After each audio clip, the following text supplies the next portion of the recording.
ಸ್ನೇಹಿತರೆ, ಪ್ರಜಾಕೀರ್ತಿಗೆ ಸ್ವಾಗತ ಸುಸ್ವಾಗತ. ಸುನೀತಾ ವಿಲಿಯಮ್ಸ್ ಭಾರತೀಯ ಮೂಲದ ಅಮೆರಿಕ ಬಾಹ್ಯಾಕಾಶ ವಿಜ್ಞಾನಿ. ಪ್ರಸಿದ್ಧ ಬಾಹ್ಯಾಕಾಶ ಗಗನಯಾತ್ರಿಗಳಲ್ಲಿ ಕಲ್ಪನಾ ಚಾವ್ಲಾ ಬಳಿಕ ನಮಗೆ ತಕ್ಷಣ ಹೊಳೆಯುವ ಹೆಸರು ಸುನೀತಾ ವಿಲಿಯಮ್ಸ್. ಆದರೆ ಈ ಹೆಮ್ಮೆಯ ಗಗನಯಾತ್ರಿಗೆ ಏನಾಗುತ್ತೋ ಎಂಬ ಭಯ ಉಂಟಾಗಿತ್ತು. ಯಾಕಂದರೆ ಇವರು ಭೂಮಿಗೆ ಮರಳುವುದು ಕಷ್ಟ ಎಂದು ಹೇಳಲಾಗ್ತಿತ್ತು. ಗಗನಯಾತ್ರಿಗಳು ISSನಿಂದ ಮರಳಿ ಬರುವ ಯಂತ್ರದಲ್ಲಿ ತಾಂತ್ರಿಕ ದೋಷ ಕಂಡು ಬಂದಿದ್ದರಿಂದ ಅವರು ಮರಳಿ ಬರ್ತಾರೆ ಎಂಬ ಪ್ರಶ್ನೆ ಮೂಡಿತ್ತು. ಹೌದು, ಇಷ್ಟೊತ್ತಿಗೆ ಅವರು ಭೂಮಿಗೆ ಮರಳಿ ಬರಬೇಕಾಗಿತ್ತು. ಗಗನಯಾತ್ರಿಗಳನ್ನು ಹೊತ್ತು ಹೊರಟಿದ್ದ ಯಂತ್ರದಲ್ಲಿ ತಾಂತ್ರಿಕ ದೋಷ ಕಂಡು ಬಂದಿದ್ದ ಕಾರಣ ಸುನೀತಾ ವಿಲಿಯಮ್ಸ್ ಒಳಗೊಂಡ ತಂಡ ಇಷ್ಟೊತ್ತಿಗೆ ಭೂಮಿಗೆ ಬರಬೇಕಾಗಿತ್ತು. ಆದರೆ ತಾಂತ್ರಿಕ ದೋಷದ ಕಾರಣದಿಂದ ಮರಳಿ ಬರಲು ಸಾಧ್ಯವಾಗುವುದಿಲ್ಲ. ಈ ತಂಡ ಬಾಹ್ಯಾಕಾಶದಲ್ಲಿಯೇ ಕಳೆದು ಹೋಗ್ತಾರೆ ಎಂದು ಹೇಳಲಾಗ್ತಿತ್ತು. ಎಲ್ಲವೂ ಸರಿಯಾಗಿದ್ದಿದ್ರೆ ಜೂನ್ 14ಕ್ಕೆ ಹಿಂದಿರುಗಬೇಕಾಗಿತ್ತು. ನಾಸಾ ಹಾಗೂ ಮತ್ತು ದೈತ್ಯ ವಿಮಾನ ತಯಾರಕ ಸಂಸ್ಥೆಯಾದ ಬೋಯಿಂಗ್ ಜಂಟಿ ಸಹಯೋಗದೊಂದಿಗೆ ಈ ಬಾಹ್ಯಾಕಾಶ ಯೋಜನೆ ಮಾಡಲಾಗಿತ್ತು. ಸುನೀತಾ ವಿಲಿಯಮ್ಸ್ ಮತ್ತೊಬ್ಬ ಖಗೋಳ ವಿಜ್ಞಾನಿ ಬುಜ್ ವಿಲ್ಮೋರ್ ಜೊತೆಗೆ ಜೂನ್ 5ಕ್ಕೆ ಅಂತಾರಾಷ್ಟ್ರೀಯ ಬಾಹ್ಯಾಕಾಶಕ್ಕೆ ಪ್ರಯಾಣ ಮಾಡಿದ್ರು. ಅವರು ಸ್ವಲ್ಪ ಇದ್ದು ಈ ಭೂಮಿಗೆ ಮರಳಿ ಬರಬೇಕಾಗಿತ್ತು. ಆದರೆ ದುರದೃಷ್ಟವಶಾತ್ ಇದೀಗ ಬಾಹ್ಯಾಕಾಶದಲ್ಲಿಯೇ ಕಳೆದು ಹೋಗ್ತಾರೆ ಎಂಬ ಆತಂಕ ಶುರುವಾಗಿದೆ.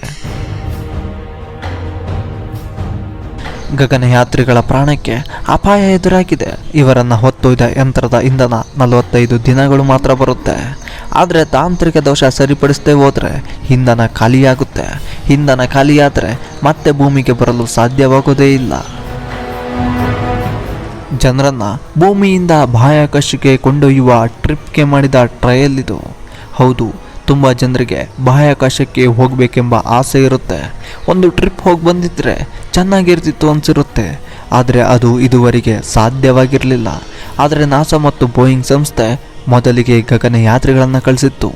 ಅವರು ಈ ರೀತಿ ಹೋಗಿ ಬಂದು ಅವರ ಅನುಭವ ಹೇಳಿದ ಮೇಲೆ ಜನರನ್ನು ಕರೆದುಕೊಂಡು ಹೋಗುವ ಉದ್ದೇಶ ಇದಾಗಿತ್ತು. ಆದರೆ ಈಗ ಹೋದ ಗಗನಯಾತ್ರಿಗಳೇ ಹಿಂದಿರುಗೋದು ಕಷ್ಟ ಅಂದಮೇಲೆ ಮಹತ್ವಾಕಾಂಕ್ಷೆಯ ಯೋಜನೆಗೆ ಬ್ರೇಕ್ ಬಿದ್ದಿತ್ತು. ಸುನೀತಾ ವಿಲಿಯಮ್ಸ್ ಅವರು 1965 ಸೆಪ್ಟೆಂಬರ್ 19ರಲ್ಲಿ ಜನಿಸ್ತಾರೆ. ಇವರ ತಂದೆ ಗುಜರಾತಿನವರು. 1989ರಲ್ಲಿ ಹೆಲಿಕಾಪ್ಟರ್ ಟ್ರೈನಿಂಗನ್ನು ಮಾಡ್ತಾರೆ.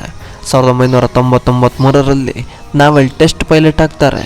ಅದಾದ ಬಳಿಕ ಪೈಲಟ್ ಇನ್ಸ್ಟ್ರಕ್ಟರ್ ಆಗಿ 30ಕ್ಕೂ ಅಧಿಕ ಏರೋಕ್ರಾಫ್ಟ್ನಲ್ಲಿ ಕೆಲಸ ಮಾಡ್ತಾರೆ. ಇವರು 2770 ಫ್ಲೈಟ್ ಹವರ್ ಮಾಡಿದರು. ನಂತರ ಬಾಹ್ಯಾಕಾಶ ಗಗನಯಾತ್ರಿಯಾಗಿ ಆಯ್ಕೆ ಆಗ್ತಾರೆ. ಡಿಸೆಂಬರ್ 9, 2006ಕ್ಕೆ ಬಾಹ್ಯಾಕಾಶಯಾನ ಮಾಡ್ತಾರೆ. ಆ ಸಂದರ್ಭದಲ್ಲಿ 29 ಗಂಟೆ ಬಾಹ್ಯಾಕಾಶದಲ್ಲಿದ್ದು ಬಂದಿದ್ದರು. ಅದಾದ ಬಳಿಕ 195 ಸುದೀರ್ಘ ದಿನಗಳು ಬಾಹ್ಯಾಕಾಶದಲ್ಲಿದ್ದು ಬರುವ ಮೂಲಕ ರೆಕಾರ್ಡ್ ಮಾಡಿದರು. ಕಲ್ಪನಾ ಚಾವ್ಲಾ ಬಳಿಕ ಬಾಹ್ಯಾಕಾಶ ಗಗನಯಾತ್ರಿಗಳ ಹೆಸರು ಮಾಡಿದ ಮತ್ತೊಬ್ಬ ಮಹಿಳೆ ಸುನೀತಾ ವಿಲಿಯಮ್ಸ್. ನಾಸಾ ಮತ್ತೊಂದು ಸೂಚನೆಯನ್ನು ಹೇಳಿದೆ. ಬಾಹ್ಯಾಕಾಶಕ್ಕೆ ಹೋಗಿದ್ದಂಥ ಸುನೀತಾ ವಿಲಿಯಮ್ಸ್ನ ತಂಡ ಮತ್ತೆ ಭೂಮಿಗೆ ಲ್ಯಾಂಡ್ ಆಗ್ತಾರೆ ಅಂತ ಹೇಳಿದೆ.